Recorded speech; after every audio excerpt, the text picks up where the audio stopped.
Hello and welcome to the fourth and final video in the National Plant Monitoring Scheme website tutorial series.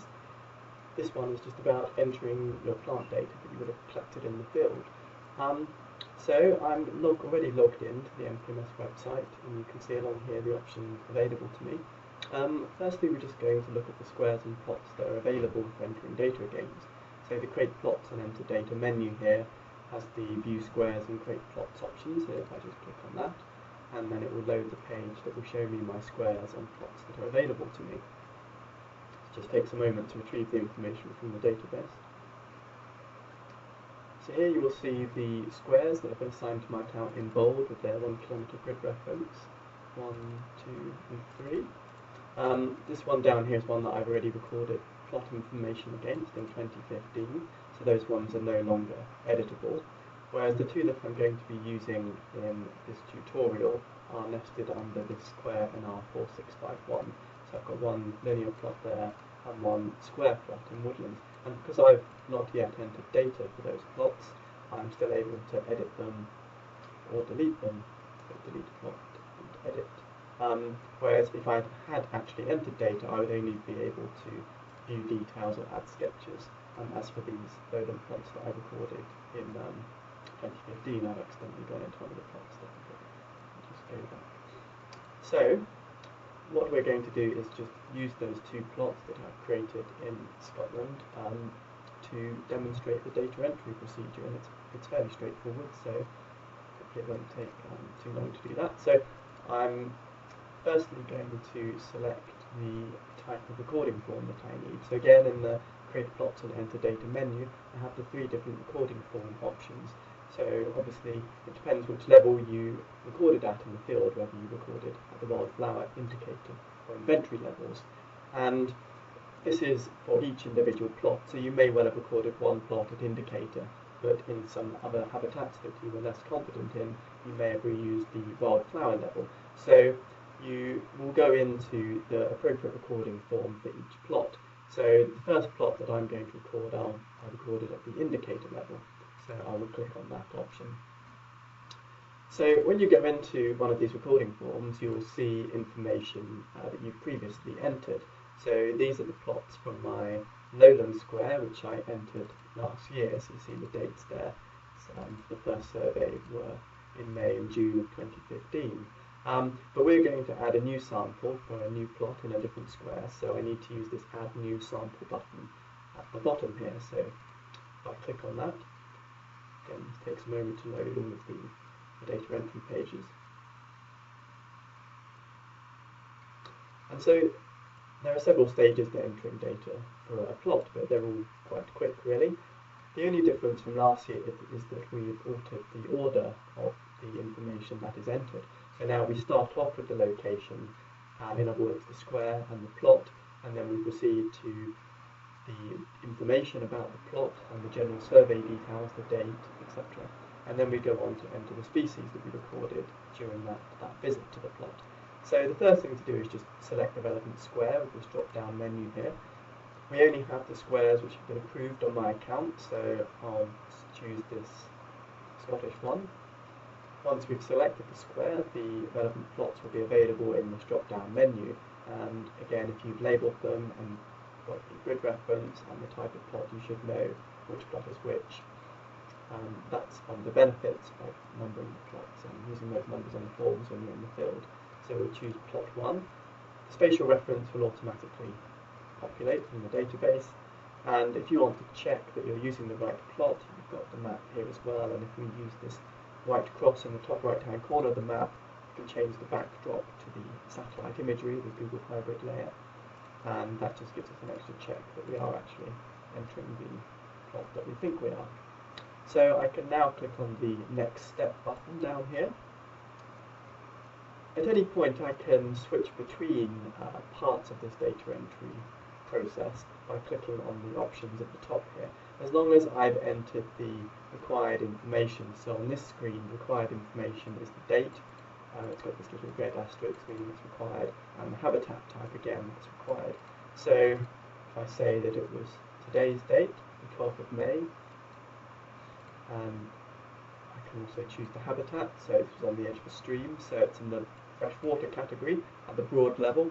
If I then also recorded the plot at a finer level, I can select that fine scale habitat from this sub-list. And it's very important to do that if that's the level you record it at in the field, so that you can marry up your habitat choices with the list of species that you recorded.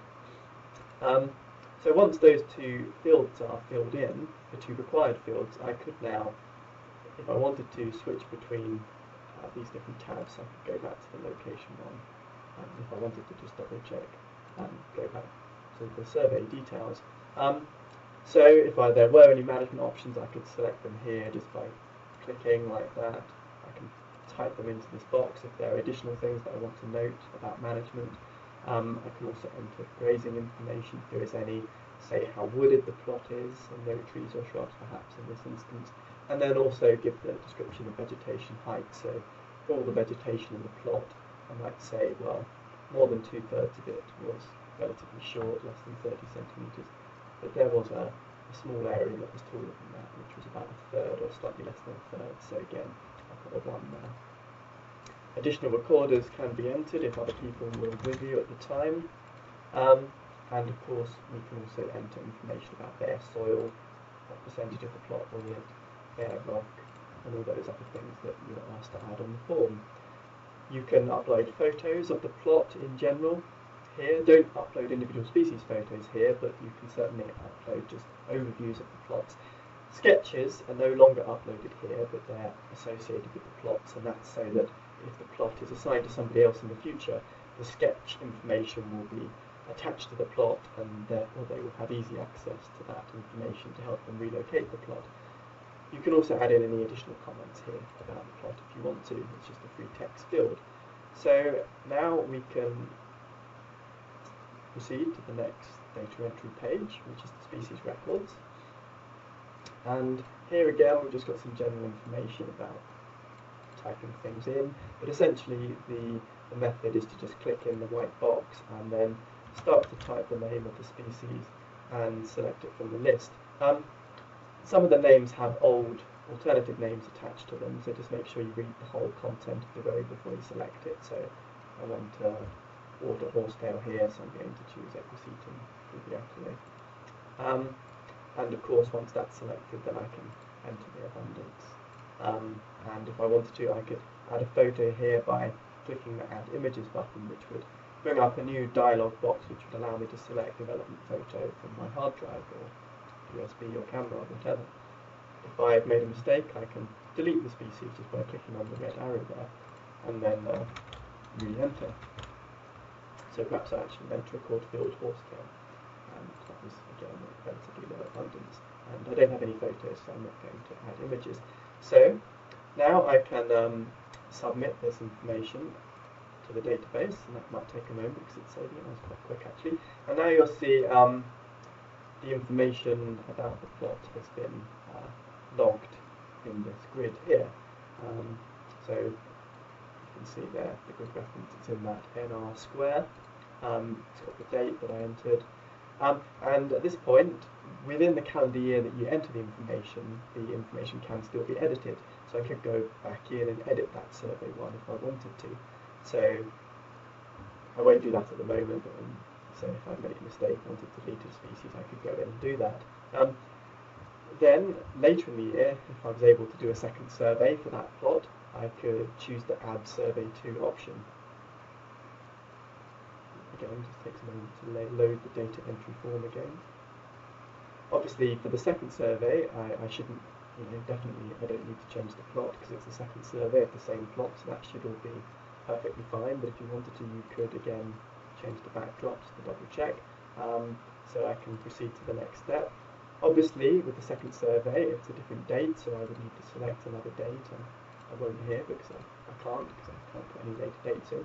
The habitat won't have changed, presumably, although if it has, please record that it has. And again, I can select new management options if something's changed. Obviously, if the vegetation height has changed, so perhaps it's generally much taller now, and the plot, most of the plot was over 2/3, but a small amount was still about 30 centimetres. And then this time I might have done it on my own, so I can edit that and then put additional information here, put another photo if I wish, if I've taken one, and then proceed to the next step.